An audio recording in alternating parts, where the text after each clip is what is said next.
Hello, everybody. I am Brandon Jones.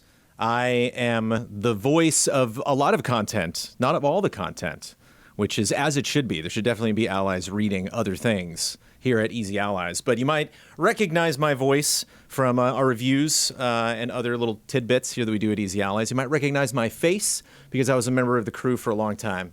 If you don't recognize my voice or my face, well, I hope you like books, because I'm about to read one. This is a book I wrote that is now in stores. You can find it online. It is called Whirly World. It is my first novel.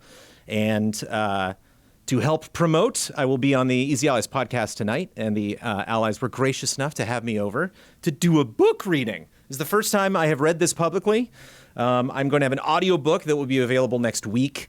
Hopefully, fingers crossed. It is slowly making its way out into the world. I'm waiting for all of the audio files that I uploaded to be approved. But all of you are going to get a little sneak peek. I know some people are waiting on the audiobooks, and people are waiting on getting the paperback version, which is, again, slowly making its way out to stores. You can get it on Kindle and Nook. You can get the digital version if you prefer to read it that way. Or slowly but surely, it'll make its way out into online stores around the world. But right now, you get the first two chapters. This will be the first. Let's see, I'm going to read chapter 1 and 2. This goes up to page 22 of the book. So let me take a little sip of water. Never done a book reading. I think I read some Animorphs on a group stream once. It's the only time I've directly read a book. But here we go. This is to my mom and dad for taking me to the park and then back home. If you want to view paradise, simply look around and view it. Anything you want to, do it. Want to change the world? There's nothing to it. Willy Wonka. And at the beginning of the book, because this is about a theme park, I have a map of the theme park. I got a legend you can follow along on every place that you go in the theme park. It's all numbered there. There are many locations that you visit, many locations in the Whirly World theme park that you do not visit in the book. So if you want to check that map occasionally, you can see places you don't go. All right, here we go. All right, get comfortable, everybody. Chapter 1, Port Juniper. It is my firmly held belief that everyone should know their absolute favorite thing. Otherwise, life is just a waste of time. A ride on a track that goes nowhere, or worse, an endless queue where you wait and waste your days away. Not only that, your favorite thing should be your number one priority, the platform to which all tracks lead. Of course, I know what my favorite thing is. It surrounds me. I'm in it. The only place I want to be, Whirly World. I love standing at the edge of the harbor, looking out at Worley Lodge. The tiniest of waves are rolling against the dock beneath my feet. Golden light pierces the misty wall that weaves through the forests and faraway buildings. I've seen hundreds of sunrises here, whether I attended an all-nighter event or saved up for an early riser pass, and this one is perfectly composed. This early in the morning, the cold air cuts right through my skin and perks me up better than caffeine. The chill in my bones reminds me that I'm alive. I hold each sensation in place as long as I can. The view is so pleasant, it's hard to believe it's fake. Most of the mountains are real, too large to be manufactured, but the tunnels of Catlin Peak are man-made. After inheriting the silver mine, forever entombed after it collapsed in the late 1800s, Worley had the genius idea to turn tragedy into tranquility. The Worleys built a switchback railway over a century ago, shuffling people up and down the mountain, letting them appreciate the miles of open forests as long as they held on tight. Then, when ticket sales plummeted, they brought in a team from the UK who forged a truly awesome coaster. It cuts through the mountain at a cheek-flapping 70 miles an hour, careening through chasms that feel like they go on forever. But every wall is an illusion. The darkness in there feels like it never stops, but it's just paint and lights. Before me is Gizzard Lake, 35 million gallons of water pumped through a system regulating volume and purity. The water is artificially darkened, so it looks much deeper, disguising the layers of copper intestines beneath. The original lake used to be much larger. The founders filled in the northeast corner to make it a near-perfect circle. Whirly World looks like a big eye. Worley Lodge on Stope Island is the pupil, Gizzard Lake is the iris, and the roads are the vessels shooting outward. The island in the center is just a pile of dirt resting on a column of concrete, but from where I'm standing, you have to really focus if you're eager to destroy the illusion. From these long cedar planks, it all looks as it should. Natural. Understanding this gap between what's real and unreal is my passion, or at least writing about it. Blogs don't pay the bills, but I'd much rather be here, dreaming up the history behind my next think piece, instead of filing paperwork at my uncle's law office. I wanted to be an engineer, designing attractions and building the impossible, but once I understood how much math was involved, I gave it up. I prefer words and sentences to numbers and equations. My blog lets me explain how all these things came to be, and why I think theme parks are the highest form of art. I could write a whole book on why this location, the east corner of Port Juniper, is so impressive. 5-year-old Jason Green raced past this seemingly dull spot, pushing through the early crowds to be the first in line at Gangway Grotto or Timber Tracks. 33-year-old Jason takes pleasure in just watching Whirly World exist, marveling at its inspired design and the back-breaking work that went into its construction. There aren't many places like it. Taking a stroll around Gizzard Lake gives you a snapshot of the park's mood at any given time, and this spot is the epicenter. 10 a.m. with its frantic sprinting and promise of the unknown feels much different than the somber yawns at 10 p.m. as departing kids add up everything they didn't get to do.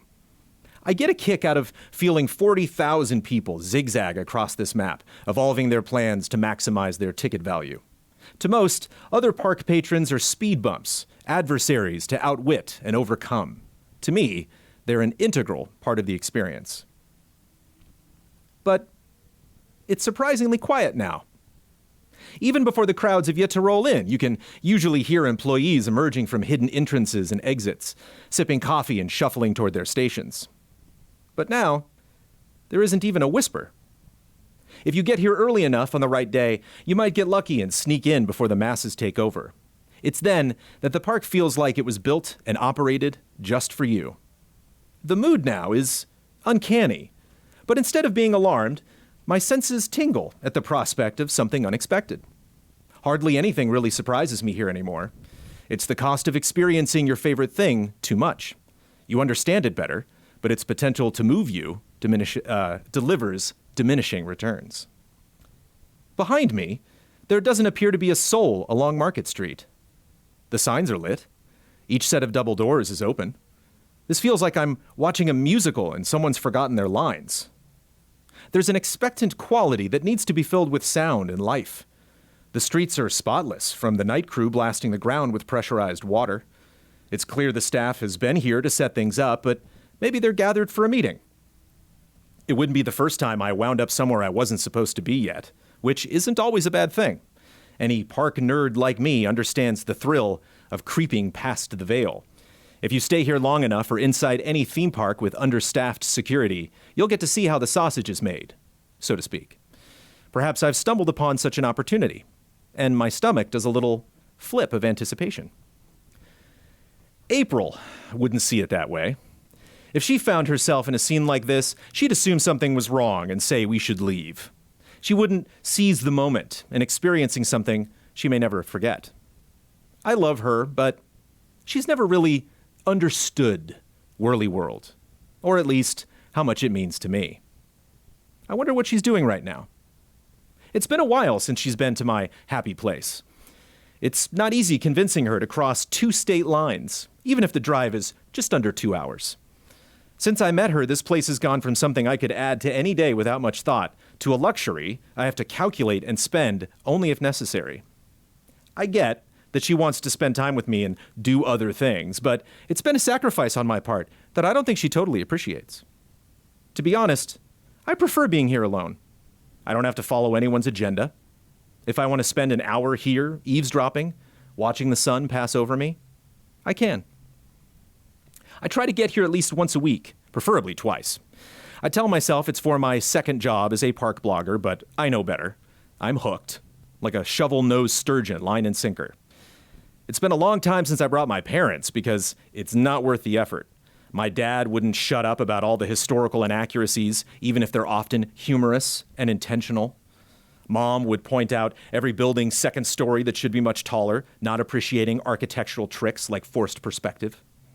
So I'm used to being here by myself, which probably sounds pathetic to those uninspired by amusement, but it's not as nearly as sad as it sounds. I'm lucky that the law offices of Mortimer and Wolowitz give me Mondays off. A lot of my friends have kids, a temptation I'll never let get in the way of my hobbies. If I had a nickel for every time I saw a 4-year-old bawl after not being given a giant stuffed animal, or a grumbling, ungrateful teenager moaning when their smartphone died during a long line, I'd be a wealthy man. Sure, I enjoy camping on family retreats or visiting other parts of the country, but no matter how far I travel, nothing beats this place. Getting past the exit on the freeway, pulling into the giant parking lot, scanning the barcode on my pass, all pure, irreplaceable glee. It's not unusual for me to get recognized by a ticket taker as I saunter through the front entrance. I've been here enough times and written enough articles about park life to make a name for myself. Not that it's a contest. It's impossible to weigh one person's fandom against another, but the truth is, I am on a first-name basis with dozens of employees and gained access to areas few have visited. I've never worked here, although I've met hundreds who have. I'm a boots-on-the-ground fan. I walk the walk and ride the ride. Speaking of, I should probably get moving. But I don't feel rushed. No one is in line yet for Sawmill Splash or Hollow House. The train for Gangway Grotto is parked at the station. There's no rattling rumble coming from the Hooper Looper. Even the boats docked at Port Juniper are barely bouncing along with the rippling surface of the lake. The park before me is locked in an unprecedented stillness that is too rare to ignore. I bet medical personnel are gathered somewhere in the employee area to the southeast, tending to an injured tourist. It could be a fire or a bomb threat. I've heard crazier stories. People can get so excited this early in the day that it can be hard for security to keep up. It's an art to coordinate and address an urgent matter without creating a panic. Still, an operation shouldn't require the attention of every employee, unless it's a fire drill and everyone is outside. Still, workers have to keep up appearances, regardless of what's going on behind closed doors. These rides don't operate themselves. Just as a surge of anxiety pushes against my chest, I see someone. Not just someone, but good old Clarence Wilson pushing his ice cream cart around a building to my right. I let out an audible sigh of relief. I was starting to wonder if I was dreaming. Seeing Clarence's colorful cart, with its assortment of balloons and shiny silver edges, is always a welcome sight. Whenever kids spot Clarence and drag their parents over to grab a reward, it always warms my heart. In the eerie silence of the park, I can hear the cart's wheels squeak as their loose metal hinges quiver on the uneven pavement. Clarence seems unfazed by the emptiness around us, which also allays my building chilly sense of unease. It doesn't matter what's going on, Clarence always greets ticket holders of any age with an honest smile. He shares the same joyous disposition with every child, tipping his red and white cap, exposing the short head of wispy gray hair underneath. He was on the original employee roster when Whirly World opened on May 7th, 1965. My guess is he's in his 80s by now, but I can never bring myself to ask. Clarence looks especially chipper today, and that's saying something, especially since there are no children around anywhere. Even with his hunched shoulders and the snail's pace of his cart, he's approaching me with an extra skip in his step, and I can't tell why. I've searched online for details about his personal life, but it's as if nothing exists for Clarence outside this park. "What a morning!" Clarence exclaims as he nears me. "The sun is as shiny as a candied apple." He waves his right hand in the air, and just that motion seems to test his balance. His other hand remains secured to the cart, keeping him from falling over. I'm not sure where Clarence's barber shop quartet meets speakeasy vibe came from. He dresses just like the other merchants, selling salty or sugary treats, but he has a classy way of going about it that feels carefully executed. Did he invent this character, or did management create it and he just played ball? Or is this actually him? "Morning," I reply, trying in vain to match Clarence's cheerfulness. He parks his cart near the edge of the dock and gazes at the rising sun. I realize I haven't seen Clarence in a while, and I return his smile with a goofy grin. Every time he says hello, I remind myself it might be the last time I hear from him. At his age, he has to be considering retirement, no matter how much he loves this job. In the 3 decades I've been steadfast in visiting this world, I bump into Clarence during almost every visit. I'd ask him directly, but I doubt I'd get an honest answer. A little early for ice cream, isn't it? I say with a smile. Clarence looks genuinely offended by this assumption in his playful way. Early? Clarence gasps. Without hesitation, he opens the top part of his cart, removes a fudge pop, and snaps the top off with his brittle teeth. His eyes burst open with pleasure as a sugary drop falls out of the corner of his mouth. He grabs a handkerchief from his shirt pocket to wipe it off and lets out a woo to suggest the bite is colder than he was expecting. I honestly can't tell if he's exaggerating for my benefit, like I'm 5 years old again, hanging on every beat of his effortless physical comedy, or if it really is that satisfying to him. I chuckle as a reward for the silly gesture. Maybe after breakfast then. Eating something seems like the thing to do, but my stomach doesn't feel the least bit empty. You can usually pick up the scent of candied nuts floating from the concession stand at the Palace Theater. But I don't smell a thing. A popcorn cart across the boardwalk remains unattended. Goosebumps rise on my arms as an icy sensation takes hold, but I don't feel the slightest gust of wind. Where is everybody? I ask Clarence. He closes the top of his cart and looks around. He must have noticed this as well. Clarence says with a shrug. Who are you looking for exactly? Well, I answer, gesturing around us. Someone other than us. I mean, who else besides me is going to eat your ice cream today, the ducks?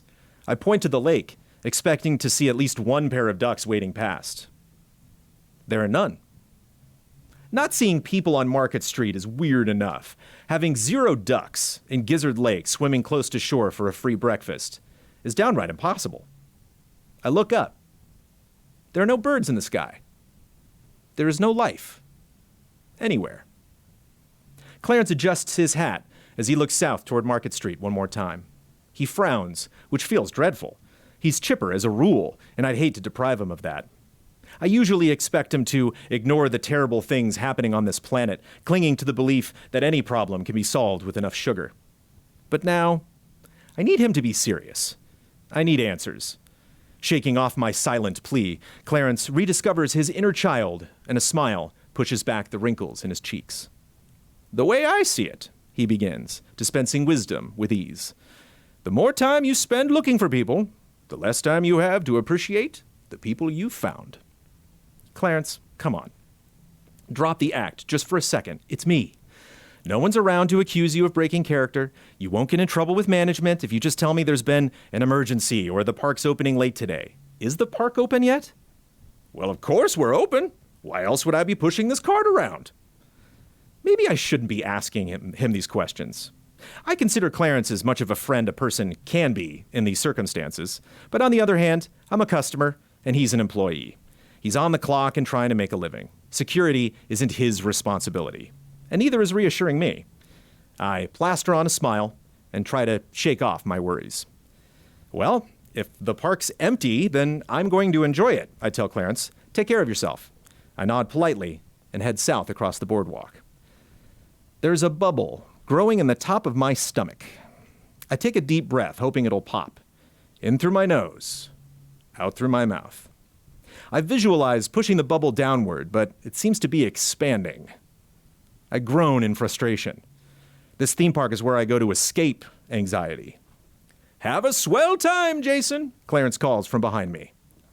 I'm flattered he remembers my name. Whenever I've told him something personal about my life, he's replied from a script.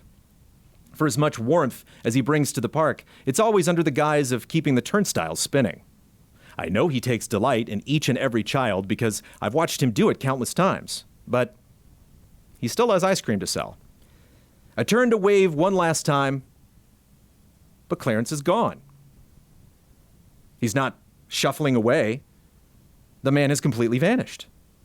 His cart is still there, but Clarence is missing from the picture. I'm alone again. Maybe he ducked behind the cart. No, I'd see his feet in the gap below, and that man's bones couldn't move that fast. In alarm, I check the water. Did he fall in the lake? No, the surface is undisturbed. There was no splash. Panicked, I scanned the perimeter of Gizzard Lake, then a second and a third time. He's gone. Impossible. My breaths are coming in short gasps and panic is just about to overwhelm me when I finally get it. I'm dreaming. They're unpleasant, but we all get these unconscious trials every once in a while. Moments when our brain proves just how much dominion it has over the body. I'll wake up in a cold sweat and need the rest of the night just to wrestle with how messed up my mind can get. It's times like these that I lament being a creative type. When you aim to conjure more beautiful dreams, the more terrifying and inescapable they may become in retaliation. I let out a shaky laugh and scrubbed my hands over my face. Let's get this over with. What pulls you out of your dreams? A jolt? Some kind of fright? I calculate how to slap myself awake as I step away from the boardwalk onto firm concrete. I can see clearly that all of the shops are open but completely vacant. The curtains are pulled to the side and the doors are ajar, but there isn't a single person inside any of them. It's like I've stepped into a model, or frozen time, before anyone had a chance to arrive. Hello? I howl, nervously. No response. I scream at the absolute top of my lungs, "Is anyone there?" I keep the last word going so long, I'm surprised how little it scratches my throat. My shout passes into nothingness. I've never heard my voice by itself in this place. It's novel, but I'm so unsettled I can't enjoy it. I'd rather have it drowned out by the din of 100 happy conversations, by musicians in a parade, or bells and beeps from the arcade. There isn't a single plane in the sky. I feel like I've been loaded into a wonky simulation and someone forgot to put the rest of the world in it too. The main gate is directly ahead of me. Looking at it gives me an idea how to end this madness. I can just leave. My therapist is going to have a field day with this dream. She'll say that I've become so attached to this park that now I picture it without anyone here at all. The perfect construct of my amusement addiction. Then relief floods through me. Someone's at the gate. A lone security guard paces back and forth past the middle of the grand entrance. He's got to know what's going on in the park. I'm so excited, I jump up in the air and wave my arms. "Hey!" I shout, like a lost child who's just been reunited with their parents at the baby care center. "Good morning!" I can't think of what else to say. I'm so thrilled to see another person. I skip like a fool. I can't help it. This place just does something to me. Outside Whirly World, I'm normally so self-conscious about my behavior, trying to look cooler than I am. But in the park, I don't care what I look like. The guard puts his hand in the air like he's stopping a speeding car at a chaotic intersection. I must have spooked him. All my energy this early in the morning probably came across as manic or dangerous, especially if there's been an emergency. I stop jumping. The guard has a funky retro vibe going on. A close-cropped afro, thick sideburns. His giant silver belt buckle blasts the sun into my eyes like a laser. Even his uniform fits his retro style. "Stay where you are," the guard yells. He's way more upset than I realized. I thought I just startled him, but his eyes are boring into me with a burning intensity. I'm not eager to upset someone who's armed and here for my protection. Then I remember, it's a dream. He must represent some slice of my subconscious. I should apologize. "Sorry, I just got excited for a second." "No one in or out," he yells, getting louder. I put one hand up and stop moving. Okay, I say submissively. I got it, I'm cool. What a curious situation I've created in my mind. My own brain is inventing all of this, and yet I'm hungry for more details. "We have a report of a missing kid," he says with authority. So that's what's going on. That's obviously a red flag, but it still doesn't explain where everyone went. I must look terribly suspicious, a man alone rushing towards the exit. The guard's right hand stays at his side and slowly inches toward his belt. I raise my other hand into the air. Am I in trouble? "Where did you come from?" "I don't recognize you," he shouts. "How did you get in here? What are you up to?" He has a small baton and what might be a taser, maybe mace. My insides are swimming so fast I don't know whether to grab my chest or keep my hands raised. Whoa, easy, I plead. I'm not doing anything. I'm a pass holder. I motion toward the gate, eager to point out that no one is manning the turnstiles. No crowd has gathered outside. He's not guarding anything. He's just something my imagination produced to give me a good scare. But telling him this will likely upset him further. I point past him. I'm just trying. I told you. He's fit to burst. No one in or out. He lowers his ear to his shoulder and reaches for a radio velcroed there. I wish I could piece together his strange uniform. He's wearing a thick dark blue jacket, which makes no sense in the summer. The Western-styled flaps on his shirt pockets are an eye-catching dark brown. Park guards don't look like this. At least they haven't for years. This is Greer. We've got a smart one out front, the guard says into the radio. I'm going to need some backup. He clicks the radio off and starts walking toward me. Greer? Wait. Eddie Greer? I say instinctively. What? It has to be. Eddie's eyes flare with angry suspicion. How do you know my name? A rise in his voice suggests he's already convinced I've committed some crime. I can't think what to say. He won't believe it anyway. I hardly believe this. Why am I dreaming of Eddie Greer? He died, 4 decades ago? Right here, in this spot. He got stabbed trying to stop someone fleeing the park. Some degenerate whose accomplice had kidnapped a child only seconds earlier.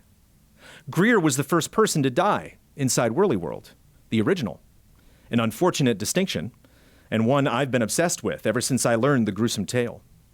Greer was dragged inside the gatehouse after the attacker cracked through his ribcage with a switchblade. The second guard to arrive on the scene tackled the armed thug. Greer passed away in the arms of a friend, barred from the prying eyes of park attendees. And yet, here he is, standing before me, hand at his hip, eyebrows furrowed. What a crazy dream. I'm reliving park history. Another security guard emerges from the side door of the gatehouse, then another, and another. These men don't share Eddie's outdated uniform. They don't have holsters, or hats, or for that matter, faces. They don't move like human beings. They wobble like they're still learning to walk. They stumble toward me like they're drunk, arms raised, hands waving back and forth. They grasp at the open air between us. I back up, belatedly realizing how guilty it makes me look. Stop! Freeze! Eddie yells at me. I wish I could. How many bad movies have I watched and screamed at the screen when someone won't do as they're told? When some idiot doesn't realize they'll just make things worse by not giving up. But sometimes your nerves won't let you make the right decision. I run.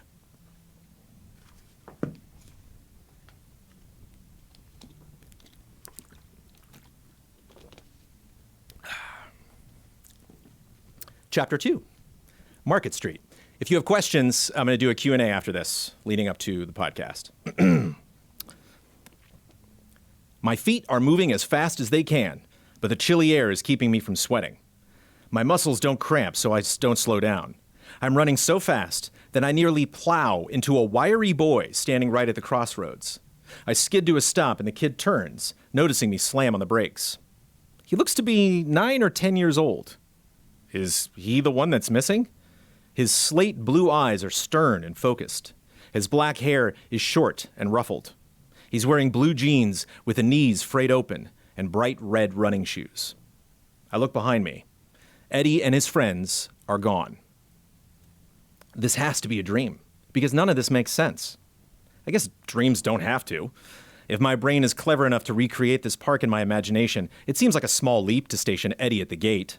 Someone to keep me in line. You can go this far, but no farther. I've dreamt of Whirly World plenty of times before. In one, I was naked and all the clothes I bought at the store were too big. In another, I forgot my wallet and couldn't get past the main gate. Once, I hung out with Worley himself, the park's founder. We rode the skid greaser and shot rifles at Murray's Post. That was a great dream. I've had nightmares here that horrified me beyond comprehension. I've been chased through the woods by Fuzzy, our beloved Sasquatch and mascot. I've seen the place burn to the ground while crowds beg me to extinguish the flames with no fire hose in sight. I'm no stranger to weird whirly world dreams. I've just never analyzed one this much while I was still in it. What's this kid supposed to represent? Is this me when I was younger? Some sort of amalgamation of my childhood obsessions? Only one way to find out. Looking for something? I ask politely. I keep my distance. The kid scans me up and down the way kids are trained to do. Don't take candy or answer random questions from strangers. Aside from his eyes, which are wide with surprise, he's not visibly shaken by the fact that we're currently the only two people on Market Street. Hi, he says with a tiny reluctant wave. Hi, I reply with a much bigger wave. I keep my feet rooted to the spot. I don't want to freak this kid out any more than I currently am. I'll ask an easier question. What's up? He looks in opposite directions, probably looking for his parents. Should I go to the train first or the water ride? He points west to Gangway Grotto, and then north to Sawmill Splash. Ah, the ultimate question. What to do first? So many options, so little time. Maybe Eddie is my fear of authority and this little guy is my indecisiveness. The more work I do on this now, the less time I'll waste in therapy. Maybe a trip through the desert with my inner demons is just what I need to get a deeper perspective on my emotions. I'll bite. Still kind of cold, huh? I posit. The boy sniffs at the air. Maybe Sawmill Splash is a bad idea. We'll get soaking wet. I play up the last few words by pretending I've just been doused. I walk in a circle, shaking off the pretend water. The boy is not amused. For a kid with a theme park all to himself, he's pretty reserved. Then again, he's not real. What's your name? I ask, and instantly regret doing so. I've crossed some sort of stranger danger line. He backs away from me. I should let him go, but I feel bad. I raise my hands and put on a nice guy voice. Oh, sorry, I didn't mean to. He turns and runs along the circle road surrounding the lake. Following him feels insensitive at this point, and I doubt he's the kid that went missing. I just watch as his fast little legs carrying him across the pavement. I guess it's a Sawmill Splash morning after all. Somewhere past Sunburst Gardens, he vanishes. Poof. Just like Clarence and Eddie. It looked like he was passing through an invisible archway. His existence wiped clean. I guess my sleeping mind couldn't fathom him at this distance. It was like he dematerialized out of a video game. Another one of this strange dream's curiously specific rules. Maybe my imagination, however powerful, can't handle the processing power of 1,000 park patrons milling about. If it tried, they might end up wobbly and faceless like those eerie security guards. I look back at the entrance gate, but they're still thankfully gone. What if making different areas of this park makes different people appear? If I try to buy something, will someone come along like Clarence did to make the sale? It's worth a shot. How long is this wacky dream going to go on? Closest to where I'm standing is the Five and Dime, an establishment specializing in selling knickknacks and souvenirs. To the right is the Superior Maple Mart, my personal choice for t-shirts and hats. Maybe they'll finally have that gray and black hoodie that's been out of stock for years. In spite of myself, I'm excited to find out. I pass through the entrance and see it's as devoid of people as everything else. Not only that, the floors, walls, and even ceilings are polished to a glorious shine. The maintenance staff has always worked hard to keep the joint looking spiffy, but this is some next-level cleaning at work. Apparently, my brain likes to keep this place nicer looking than my apartment. I scan the racks. No gray and black hoodie, not even in my dreams. I grab the nearest shirt for the sake of this experiment. It's pink, and it says, "See ya at Whirly," in puffy black lettering with a cartoonish illustration of someone being pulled behind the words by one of the park's coasters, hands waving in a level of rapture no human could ever achieve. I carry it up to the register and place it on the counter. No one appears. I lean over the counter, something I've never done in real life, to see if someone's ready to pop up. Perhaps another kid that's as lost as I am. Nobody. Man, am I in the mood to spend some money? I shout, jokingly. I do a spin to catch whoever might suddenly appear, but I'm still alone. If I take this shirt to the street outside, will it disappear as well? Or maybe shoplifting will trigger someone to come out of hiding at last. If this dream is going to keep going, let's have fun. I walk out to the street and wait. No one comes running. Not even, I note with relief, Eddie Greer and his bizarre security team. I drop the pilfered shirt to the ground. It looks so strange, sprawled out on the otherwise spotless street. My inner perfectionist gets the better of me and I pick it back up. After it's folded and placed on a shelf, I step out to the street and face the ultimate question. What's next? Commercials claim it's impossible to see everything Whirly World has to offer in one day, a challenge I have conquered on multiple occasions. Not to brag, but a person just has to go on the right day and know what rides to do back to back. I've heard all sorts of theories on the best day of the week, month, or year to visit theme parks. In my opinion, they don't exist. Sure, some holidays are busier than normal days, and you can count on smaller crowds a few weeks out of the year, but it's always a roll of the dice. You just get lucky sometimes. The crowds don't get smaller than this. Outside, the rows of shops are still uncharacteristically barren. The sun has risen higher in the sky, making the scene exceedingly unusual. Not even in pictures or amateur documentaries have I witnessed this street in broad daylight entirely devoid of people. I should be impressed that whatever is inside my head can conceive of such a thing, but this dream train is starting to creep me out and I'm ready to get off. After a few rides, at least. Gotta take advantage of a low attendance day at the park, after all. So, what's first? Kingston Circus is closest to me, but I can comfortably scratch that area off my list for now. The garishness of the Hooper Looper and the whole circus vibe sits in jarring contrast to the rest of the Gold Rush-themed park. How that clown factory ever got approved is still beyond me. It slices through the quaint normality of Market Street like a rusty old-fashioned car horn blasting through a classical symphony. Gangway Grotto sounds like a peaceful option to kick off this weird day. I'll take a cool trip through the caverns, admire the faux limestone, and wave at the hanging bats and a few herds of animal statues. Newly determined, I take one step to the north, and suddenly, there's someone new. A woman is standing just outside the entrance to the bathrooms. Whenever I make my mind to go somewhere, a person materializes to slow me down. Like Eddie, she's dressed in an outdated uniform, janitorial, not security this time. She's also not a dead person from what I can recall. No, wait. She absolutely is. "Oh, a new one," Beverly Thompson says to me. It's a pleasant greeting, but I detect a somber tone underneath that I don't enjoy. 11 years ago, Beverly had an epileptic seizure in the men's bathroom in the middle of the night, the 7th person to die in the park. For as much as I know about the people who have croaked here, I'm surprised I haven't dreamt about her or Eddie before. I always say, hello, whenever I stop in that particular men's room, but Beverly's spirit never answers. Now she's starting a conversation with me. She's just as endearing as I always pictured her to be. She's short, rosy-cheeked, and her gray hair is set in perfect curls. Despite the dirty job she did every night, her light blue uniform is spotless. Her hands are clasped at her waist. Beverly exclusively worked nights after the park was closed, so she wasn't an employee I got a chance to know personally.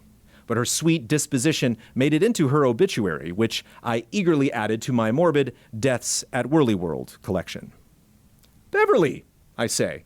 I sound like someone shouting at their favorite member of a boy band after spotting them at the airport. What can I say? Beverly's a legend, as are all of the people who have died here. I never tire of telling their stories to those who haven't heard them or have the details all mixed up. Beverly's eyes light up at the mention of her name. "Oh, you know me?" "Know you? I wrote a paper about you in college. I was so sorry to hear of your passing. We never got to meet. I'm Jason." In a moment like this, I would usually raise my arm to shake someone's hand, but I keep my distance in case she decides to call in armed specters to haul me away. Seems out of character for her, but who knows? "Welcome," she bows. "Did you arrive today?" "Well, yes." What a strange question. Believe me, Beverly, if I could sleep inside the park overnight, I would. "Why do you ask?" "Oh, first days can be so hard," she says with a sigh. Beverly walks to a nearby bench and sits down, giving me the seat next to her a welcoming pat. She doesn't seem to be in any hurry. An opportunity to chat with Beverly Thompson is too good to pass up, so I join her. Well, technically not a real chat, I remind myself. My brain is making all this up regardless of how spectacular and scary this dream has been. Am I going to meet all the ghosts of the park before I wake up? I mentally start to craft an article about this for my blog as I sit next to her. What's so hard about spending a day at Whirly World, I ask. Beverly looks up at the sun and breathes calmly. I wonder if she heard me. Maybe she'll vanish soon like the others. I try to think of something interesting to ask her while she's still in view. She looks back to me, filled with some sort of inner light. She seems so peaceful, I can't help but join her in a shared, relaxed breath. It's a nice release from the tension that's been building up in my chest. The Lord, Beverly begins, but then pauses for additional reflection. Oh, right.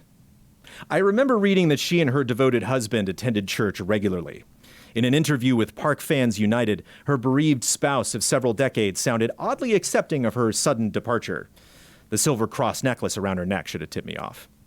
I've never practiced a religion, but I suppose that sort of comforting closure is one of the benefits of an unshakable faith. This park is my church, I guess. These rides are my temples. Theme park fandom is my religion. The Lord prepares us for these things, these eventualities. But whether we accept them into our hearts or not, we can never be ready to say goodbye. Okay, Dream Beverly, tell me this. What does the Bible have to say about empty theme parks? I immediately regret my tone. I hope I haven't offended her. Apparently I haven't, because she chuckles. A warm, bird-like grandmotherly laugh, like I just said booby. Nothing specifically, she replies. Well, I'm pretty darn excited about the prospect of an empty Whirly World. This park brings you that much joy? She gives me another warm and calming smile, and I feel more of the bubbles in my stomach pop. That's fortunate. It'll make it easier for you to accept things. You may want to stay. Some don't. Oh, sorry, I say, and the illusion of her being a person slips away. Back to reality. This is a fun anecdote from my next article, nothing more. I'm not staying, Beverly. This is just my dream. You're a construct built of memories and my obsession with the secrets most people don't know about Whirly World. You're probably brought on by stress or my need to connect with things that are forever out of reach. My therapist will tell me that you're a tool for me to use when I find myself getting too close to my work. Beverly's face crumples as a small frown tugs at the corner of her mouth, and she pulls away from me a bit. I start to feel guilty for being so blunt with her. The dream. Whatever. This whole thing has been poignant and reflective, but I am ready to wake up. Someone, anyone, get me out of here. Beverly looks up at me, sorrowfully. Dear, she says with quiet conviction. You're dead.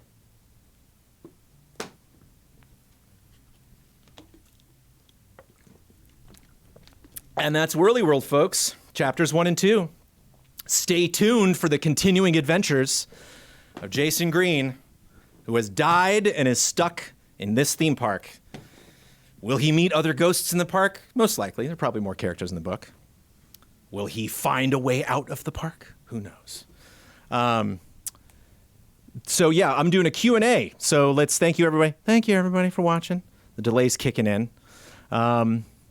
So this is available right now on marketplaces around the world. You can search Brandon Jones and Whirly World, and all of those will pop up. Obviously, Barnes & Noble and Amazon are your two big retailers.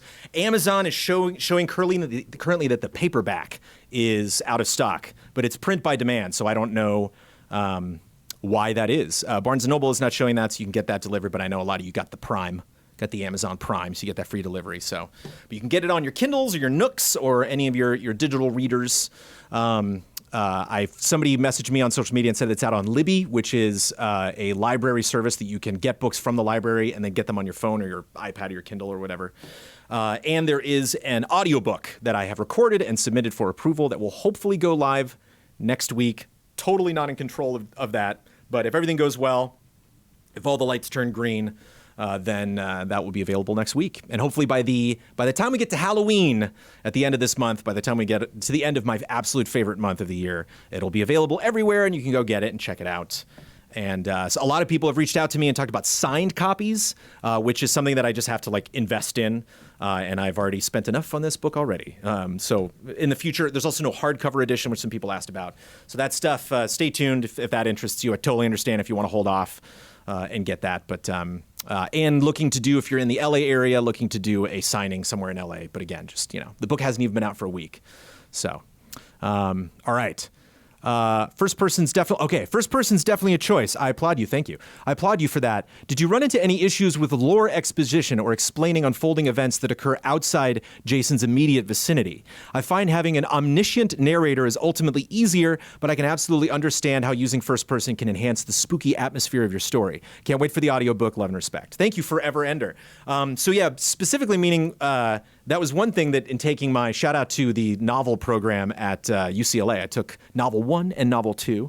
And it was really fascinating exploring different perspectives that you can have with your book. So third person past tense is what you're primarily used to in a lot of fiction. That's, this character did this and they were thinking this, but you're still limited to that one character's perspective. First person present means everything's happening right now. So it's not they did this, this is happening. And you are stuck in Jason's mind. The book doesn't cover a lot of period. It's not a long period of time that like the whole course of the events of the book. And so I really wanted every beat to kind of roll into the next one. If you finish a chapter, the next chapter is just moments after. And so kind of like a Die Hard vibe, where you're really in the moment. You're really in it moment to moment. And so nothing happens in this book outside of the perspective of Jason, of the protagonist. So if another character is somewhere doing something, and the ghosts do get separated at parts, he does, try to get in touch with people and is unable to. So it is fun to, is this me? Can I scroll now? Do I have the power? You have the power to scroll chat if you want it. Forever Ender, what you brought up, omniscient narrator is tricky because when you get into I find that takes a very, very talented writer. I read a lot of examples in that, and I was like, that looks like fun. I'm terrified of that, which basically means I'm going to go anywhere I want. If I'm going to jump into any character's head at any moment, I'm going to tell you what they're looking at as opposed to somebody else. And that can be very confusing as a reader. You can be like, I don't know who's talking right now. I don't know what's going on. And so it's really interesting reading really talented writers that like would create action in a scene that just allowed you to very comfortably shift around. But nope, you're stuck in this guy's head. One of the interesting things about first person is that kind of messes with my head in terms of realism is not everybody's brain works that way where you're constantly telling yourself things like, when I like walked in this room today, I was like, oh yes, I remember founding Easy Ally 6 years ago when we launched on patreon.com, blah, blah, blah. It's like you might think those thoughts, but they're pretty fleeting. Whereas obviously I want to tell a story from this character's perspective. So I like that I made him a blogger, made him a big fan of this theme park. So when he kind of takes a page or two to be like, hey, this place that I've just arrived at, let me tell you or me or the narrator, it can be a little confusing if you really think about it too much, but it is a handy device, at least for this book. Yay. What was your writing process like? Did you make an intricate outline for each chapter? Is it just names and sets and you write about that? How do you write your book? RF Switch, thank you. Shout out to all of the literary efforts that RF Switch has been making. Check them out. I am a strict outliner. I had to avoid something that I learned that was a term that once I heard it, I was like, oh no, that's me, which is plot puppets. If you're like me, where you have a really strict outline, you can run into the danger of making the characters do something, not because they would do it or it makes sense for that character to do it, but because you need them to get here because that was where the outline happens. So it was neat. I think my initial outline was 19 chapters and I ended up with 22. And so it was neat seeing, going back and reading that original outline and just like, whoa, I was way off. Or I really underestimated like how on board all these other people would be with this decision. Or so the benefit that you get from not really having an outline and just kind of rolling with it is it flows much more with the rules of the world that you've created, the decisions that your characters would make.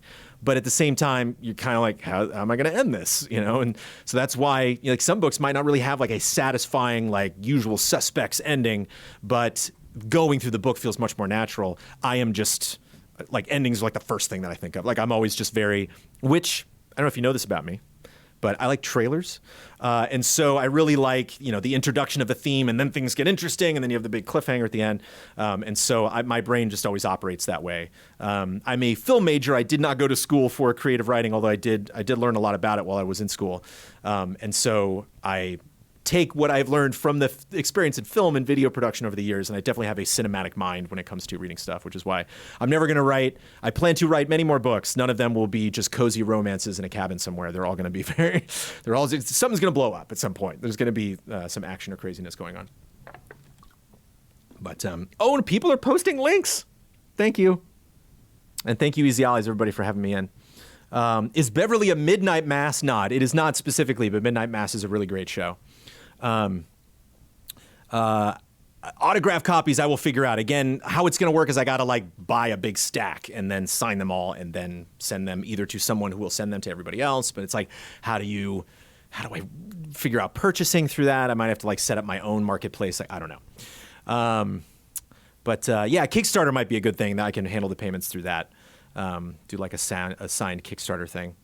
And thank you for highlighting your messages.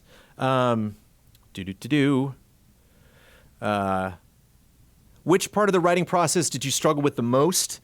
Not really the right.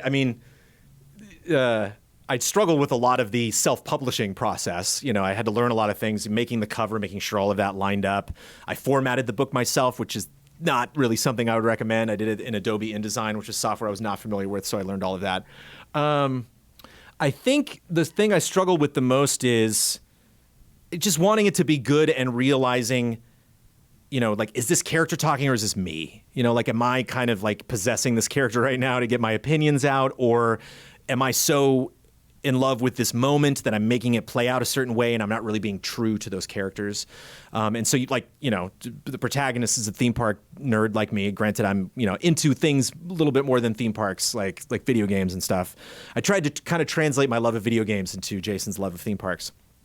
But I really tried to make older characters, women, younger kids, characters just very much not me, do not have the life that I lived or have a lot of opinions that I do. And so really making sure, feeling comfortable in myself that I allowed them to have their own voices is still something I look at now, and I'm like, I hope I did it.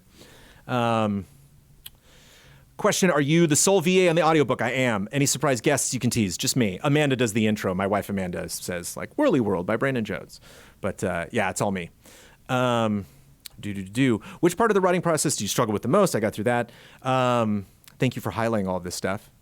How much for the movie rights to the novel? We can talk. DM me.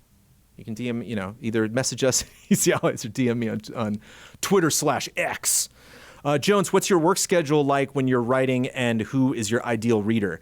This is, I would say, 15-ish and up. I know kids that are younger than 15 that I know could deal with this. There's no gore, there's no, some deaths are, I wouldn't say described, they're introduced. It's this person died this way.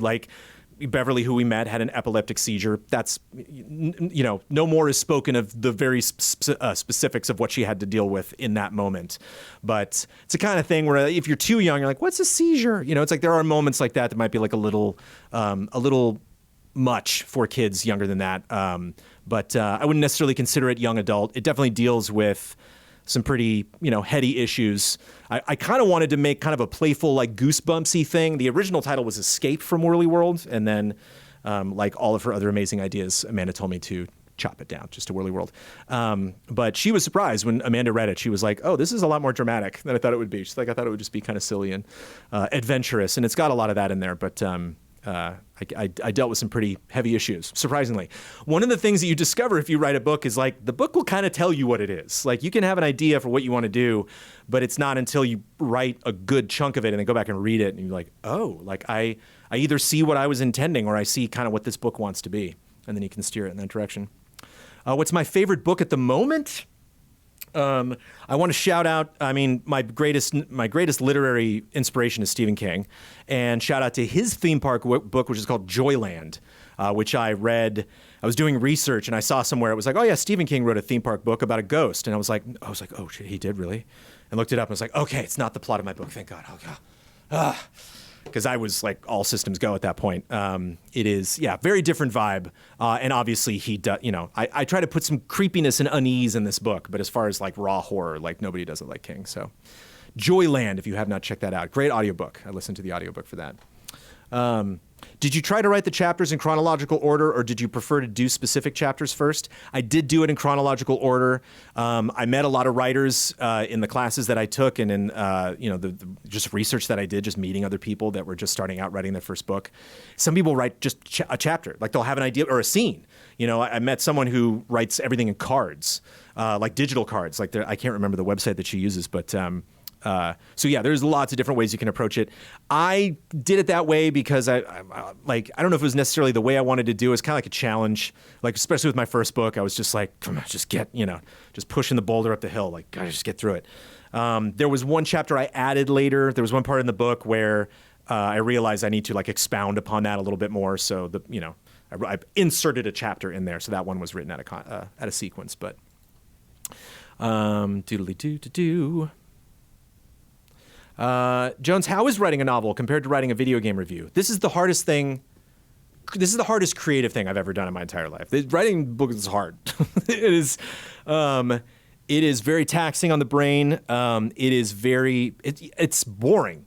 I think the thing that's tough about writing a book is, and especially this thing that I did right after I, retired from the gaming biz and no longer worked, gave up a lot of my responsibilities at Easy Allies, kind of threw them mostly at Bloodworth. It's very lonely. You kind of have to make all the decisions. Like I talked to like a lot of my friends. I was like, hey, I got an idea. And hey, what do you think about this? And they all, I imagine myself now if I had a friend that came at me like, I have all of these ideas. I need to know what you think of. Tell me this is cool, please. And it's really tough to just like conceive of a story this big and be okay with it. Just kind of realize like the buck stops with you, like unless you co-write it with someone, or maybe if you're writing a screenplay based on a book someone else made, then you can kind of have a little more of a cushion. But if it's really just you, it's lonely. And so it's very, very exciting to answer questions and to like tell people about it. It felt super weird to like write the words Whirly World. When I sat in the studio earlier today, seeing the words Whirly World come up in chat was like, oh, right, I forgot I told people about it. That's nuts. Because this thing is just, it took 16 months for me to do the whole thing. I started writing on June 1st of last year. Why would you use Adobe Anything? That's not a question. I just feel for your misery. Because it was free. Because I already had, well, not free. I was already paying for the suite. How long have you had the story in your head? Has it been knocking around in the back of your head until it's screaming to come out, or was it just a gradual thing? I actually, when I was transitioning out from Easy Allies, my son was in the hospital for a while last year, and I was like going through a very traumatic period, and actually started writing a different book. And that's not even the next book I want to come out with. It's like the book after that. And that'll be a fun book to talk about. That's a little more young adulty, that book. And I basically got to a point where I was like, I need to be a better writer to make this book as good. It started to go to other countries and stuff, I really needed to do a ton of research, and I just didn't think I was a good enough writer yet to tackle this idea that I had. And then I was like, well, I also have that dumb theme park idea. I have this idea, and the thing that I think that excited me the most was that I got to make this park. And so I was like, okay, so nobody can come at me and be like, that's not what the Hooper Loopers like. It's like, it's my part, I can make this whatever I want. And so to answer also, somebody asked me earlier, like, what was a difficult part of the book? There are characters in this from different time periods, from the 80s, from the 90s, and so remembering like, oh, wait, that can't be that person's favorite band because they weren't alive. Oops. But yeah, this, I just go to Disneyland a lot. And, I always had this idea of like, what would I tell Walt? If I got to go to Disneyland with Walt, like what ride would I take him on? Like how, I'm sure he would be terrified, or was his imagination, powerful enough that he would totally get, like, it's 2023. He's like, I get it. And like, yeah, let's go on Space Mountain. Sure. Like it'd be crazy to experience these things. He'd go on Pirates and see Johnny Depp, be like, who's that? And as I got to thinking about that, I was like, oh, I wonder if he died here and then got to experience the park through that. And then I was like, man, what if I died here? And then all the other ideas came out. To help us help you tell people about this, what genres does this book fall into? This is, let's say this is supernatural. This is a supernatural adventure. A little bit of action. The actual genre, and there are codes for genre online when you're typing into stuff. So like Amazon and Barnes & Noble's like, aha, you are that kind of book. And I fall into Ghost, which I didn't realize was its own genre. So to have published something that I can be like, it's not as good as, but belongs in this part of the building with The Shining. That feels good.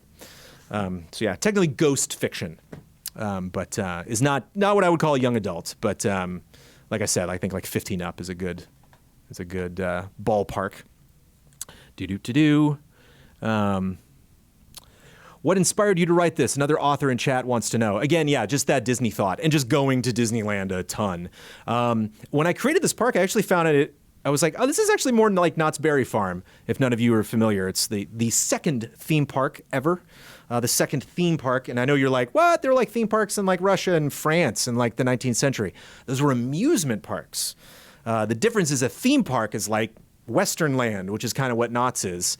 And this definitely has it's Gold Rush inspired. It kind of has that vibe. There's a lot of natural elements to the park. And so just going to Knott's Scary Farm a lot, going to Disneyland a lot, going to the Disney parks around the world. And just when, yeah. And initially, because I made the decision a couple years ago, then I'm like, I think I want to write books. I think I want to, be great if these get turned into movies or TV shows one day. You're like, of course, every author wants that. But if I write the thing, then I can get it out and people can buy it and read it. And I can hijack Easy Allies Twitch and talk about it. How did you balance input from friends, editors, loved ones with your creative vision? Were there any elements that evolved significantly based on feedback? It was really just my wife, Amanda, that read it. Yeah, there were Expand was Amanda's magic word. I credited her in the book. She's credited as my story editor because she read, when I finished the final draft, she read through it and then I fixed it and then she read through that. So shout out to Amanda. Cheers. Expand was her like magic word. Like she would just like pick a point and be like, I just need more of this. And if I was to give a recommendation to aspiring writers out there, that's the big thing about your first draft. And you hear this from everybody, and it's so hard to put into practice, but it is absolutely the best lesson you can learn. Just write. Just go. Write it. Like if you have a scene and you're like, what's this character's name? Just write doctor. You don't even know their name.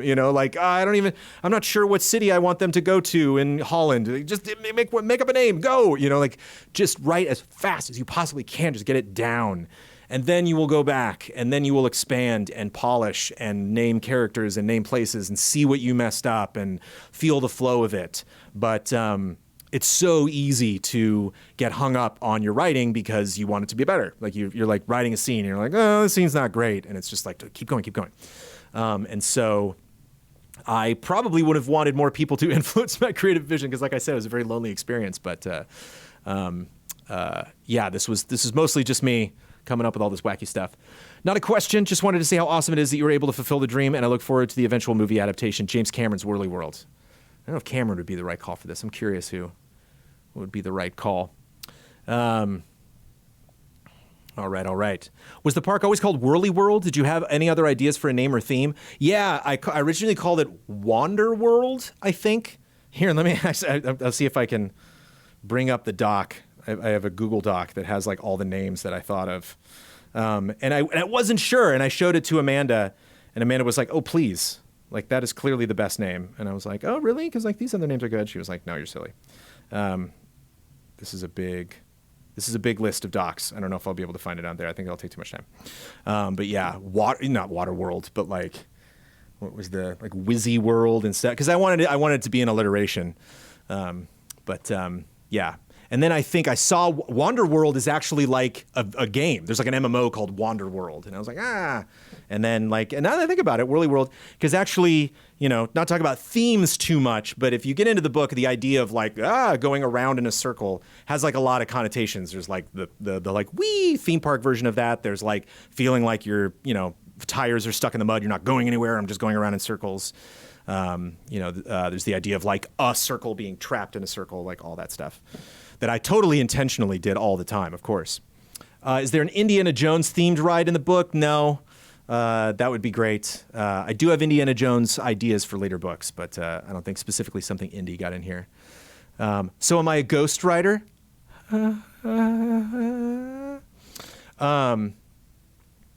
Use your werehogs to highlight your question. I don't need you to spend your werehogs. It's just the questions that are highlighted stand out so much.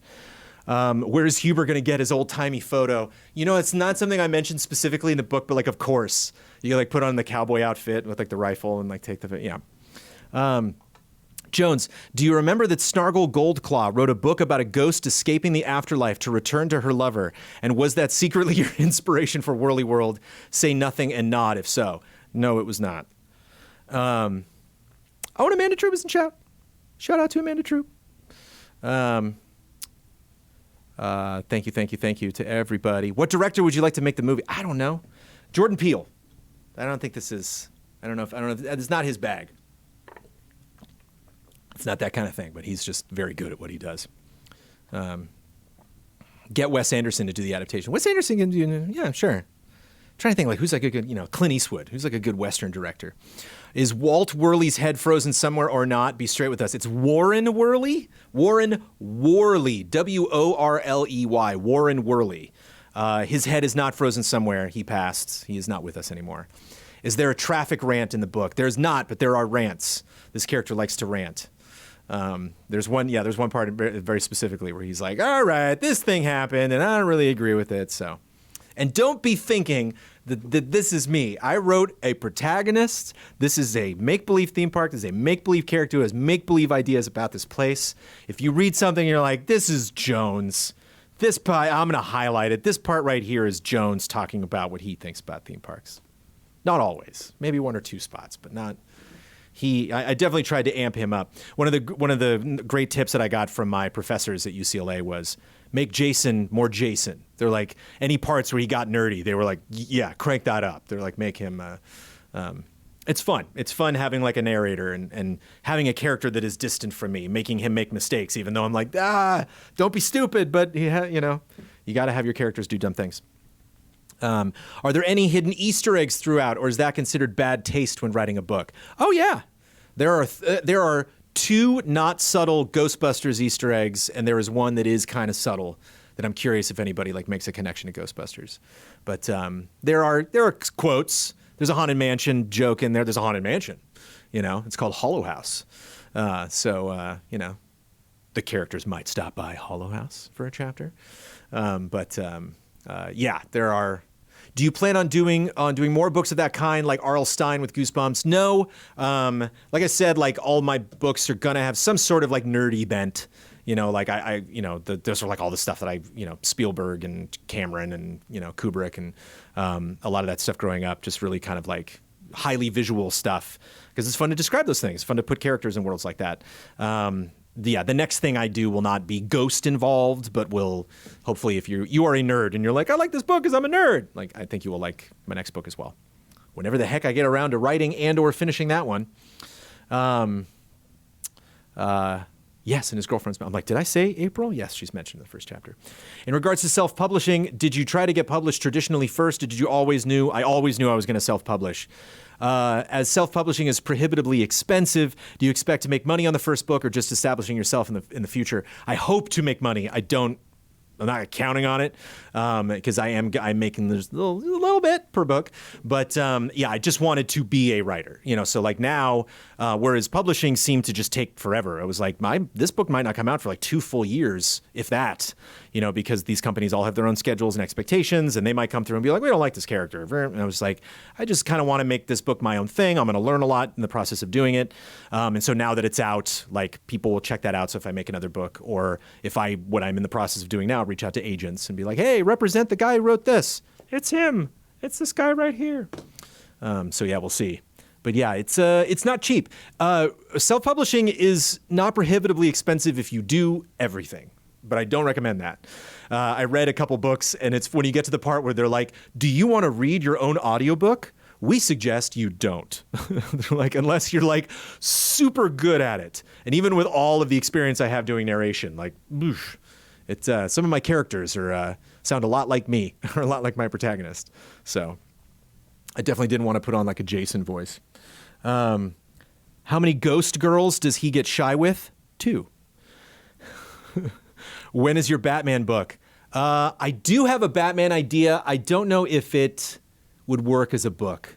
It'd be fun though. I would love to write like a golden age Batman book. Just write a book when like Batgirl, Nightwing, like Robin, like they're all there, and just kind of like some book that, not a comic book too, like a novel, like where you're really in Batman's head going through something. That would be a lot of fun. But so if this book is Disneyland Knots, the next book is going to be about traffic. Just enough with the traffic rant. I'm going to do a traffic rant about having to do traffic rants. Did Guillermo del Toro get Guillermo del Toro for the miniseries? Also, congratulations on the book. Thank you. I think you could tell the story in 2 hours. I think you could chop it down to a feature. But hey, if you want to do 6 episodes, let's go. Got some Bossman emotes there. Did the map come before or after writing the story? Looking back, do you wish you had spent more time in a specific place? Not sure what you mean by more time in a specific place. I wrote shout out to Jeff Delgado who made the map. I did like a pencil sketch of the map just so I could stare at it and be like, I need a Big Thunder Mountain type ride. Like, okay, and I put that in. And like I knew there was like a ghost town called Buckthorn. I knew that was going to be in there. And like obviously I need a water ride. I need a Splash Mountain, and then like over time I would be like, oh, it'd be kind of fun to like have this, looking at other theme parks. Like they have this, type of, attraction. And it's like, it'd be kind of impossible to build Whirly World. Like there's not a lot of attractions. There's like more than double the attractions at Knott's Berry Farm than there are in this. But like just kind of how it's built into the natural environment where it takes place. I kind of wanted it to be, just like I was playing Roller Coaster Tycoon, and it's like, I'm going to make this tall because I can. And so, yeah, it was kind of fun making a place that like probably shouldn't exist. I could always write a Fable story for now. That would be fun.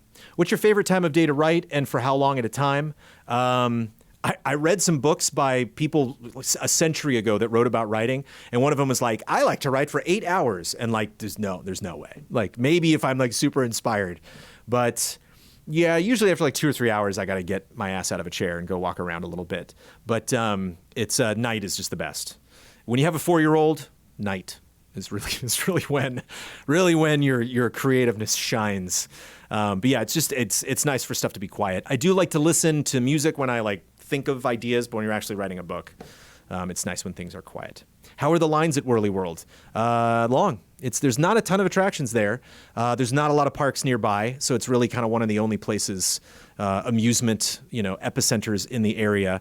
I don't say specifically where it is in the book. It is in the Midwest somewhere. I wanted to make it not in California because just kind of to be outside my comfort area. But it's kind of like, around Tennessee, Alabama, Mississippi. It's kind of like around there. But it gets very hot at Whirly World, so the lines can be kind of rough there. And we're going to start the podcast in a little bit. So shout out some more questions if you want them, and then we'll get prepped. Again, thank you to the Easy Allies for having me in the studio. I was just planning to do this at my desk, but they were like, come on in. And hey, I got merch. If you go to TeePublic, teepublic.com, and you look, my production studio and my / publishing studio now is called Emmet Studios, EMET. And if you look up them, or if you follow me on Twitter, I made a post to the merch. You can get the logo and this pin. Shout out to Jeff Delgado, who also made this, and the map. Also, you can get prints of it, or you can get like a sticker or a pin or a shirt. And there we go. I think that's it. And again, I'm doing the AMA here, but I'm on Instagram and I'm on Twitter all the time. And so, especially now, I've never spent more time on social media, and it's a really fun time right now to be on social media a ton. But if you have any questions, or again, a lot of specific people specifically asking me about maybe doing a meetup in LA or in another city, I'm looking, ringing up all my friends, around the U.S. and be like, hey, can I come into town and be on your podcast? Maybe talk about my book a little bit, and then I might sneak into a bookstore. Depending on how much that costs to do a signing at a bookstore. But I definitely at least want to do that in LA. And people were talking about signed copies. Now we'll look to that. And again, the audiobook is not out, but the approval process that was indicated to me ends on the 22nd, which is next week. And so hopefully it would be great if that just gets approved and gets out to the world. I've already noticed like 2 or 3 mistakes in the audio recording. There were just some things I was like, no! One character says he ran away from the circus. Not from the circus. No, you don't run away from the circus. You run away with the circus. Oh, well. So yeah, again, it's another thing as a writer. You have to realize you will make mistakes. So thank you, everybody, for taking the time to chat with me. And you can follow me at Trailer Jones again on Twitter and Instagram. And stay tuned for the Easy Allies podcast if you'd like to, or check it out this weekend. And enjoy Spider-Man 2 tonight. Yes! We made it! Yes! Bye, everybody.